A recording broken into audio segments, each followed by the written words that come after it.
एक समय की बात है, एक छोटे से गांव में एक साधु रहता था। वह भगवान का बहुत बड़ा भक्त था और उसका मन पूरी तरह भक्ति में लीन रहता था। वह रोज गांव के बाहर एक पुराने पीपल के पेड़ के नीचे बैठकर तपस्या करता और कभी भगवान शिव का ध्यान करता तो कभी भगवान जगन्नाथ का नाम जपता। उसका विश्वास इतना अटूट था कि वह अक्सर कहा करता था, मेरे प्रभु हर परिस्थिति में मेरी रक्षा करेंगे। गांव वाले भी उसकी भक्ति और सरलता के कारण उसका बहुत सम्मान करते थे। एक दिन अचानक गांव में भयंकर बाढ़ आ गई।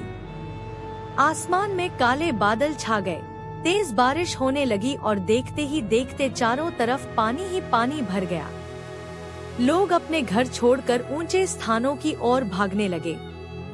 जब गांव वालों ने देखा कि साधु महाराज अभी भी उसी पेड़ के नीचे आंखें बंद किए भगवान का नाम जप रहे हैं, तो वे दौड़कर उनके पास आए और बोले, महाराज यहाँ से चलिए, पानी बहुत तेजी से बढ़ रहा है, आपकी जान को खतरा है। साधु ने शांत स्वर में आंखें खोली और मुस्कुराते हुए कहा, तुम लोग अपनी चिंता करो, मुझे तो मेरे भगवान शिव और भगवान जगन्नाथ पर पूरा विश्वास है, वही मेरी रक्षा करेंगे। गांव वाले मजबूरी में वहां से चले गए। धीरे धीरे पानी बढ़ता गया और कुछ ही समय में साधु के घुटनों तक, फिर कमर तक पानी पहुंच गया।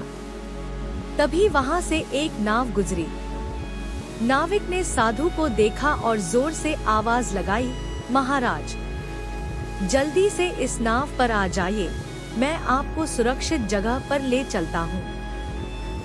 साधु ने फिर वही उत्तर दिया, नहीं, मुझे तुम्हारी मदद की आवश्यकता नहीं है, मुझे तो मेरा भगवान ही बचाएगा।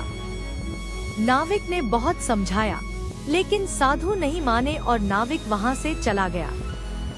पानी और भी उग्र होता गया। अब साधु को अपनी जान बचाने के लिए पेड़ पर चढ़ना पड़ा।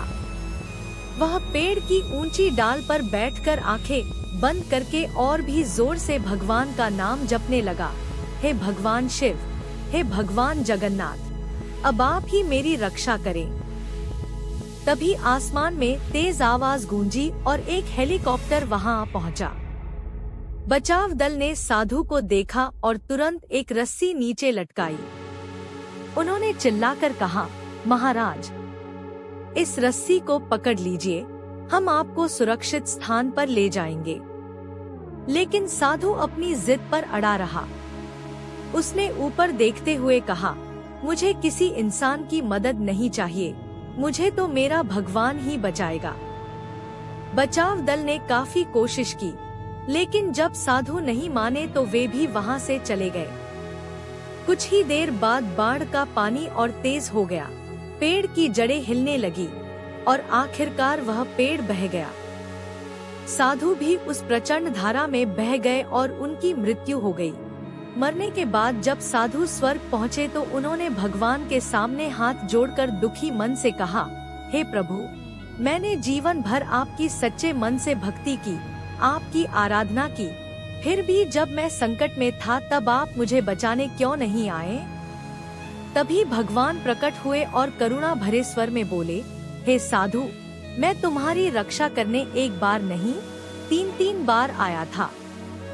सबसे पहले मैं गांव वालों के रूप में तुम्हें चेतावनी देने आया, फिर नाविक के रूप में तुम्हें बचाने आया और अंत में हेलीकॉप्टर के रूप में तुम्हें सुरक्षित निकालने आया।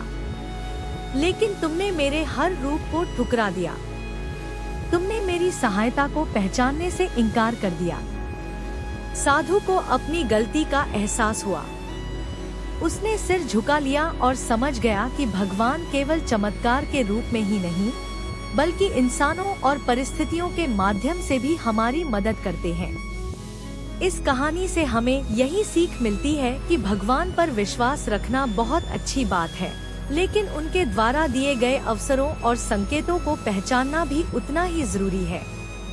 कई बार भगवान हमारी मदद सीधे नहीं, बल्कि किसी इंसान या परिस्थिति के रूप में करते हैं और हमें उस मदद को स्वीकार करना चाहिए। अगर आपको ऐसी ही प्रेरणादायक और भक्ति से जुड़ी कहानियाँ पसंद आती हैं, तो चैनल को सब्सक्राइब जरूर कीजिए ताकि आप कोई भी नई कहानी मिस न करें।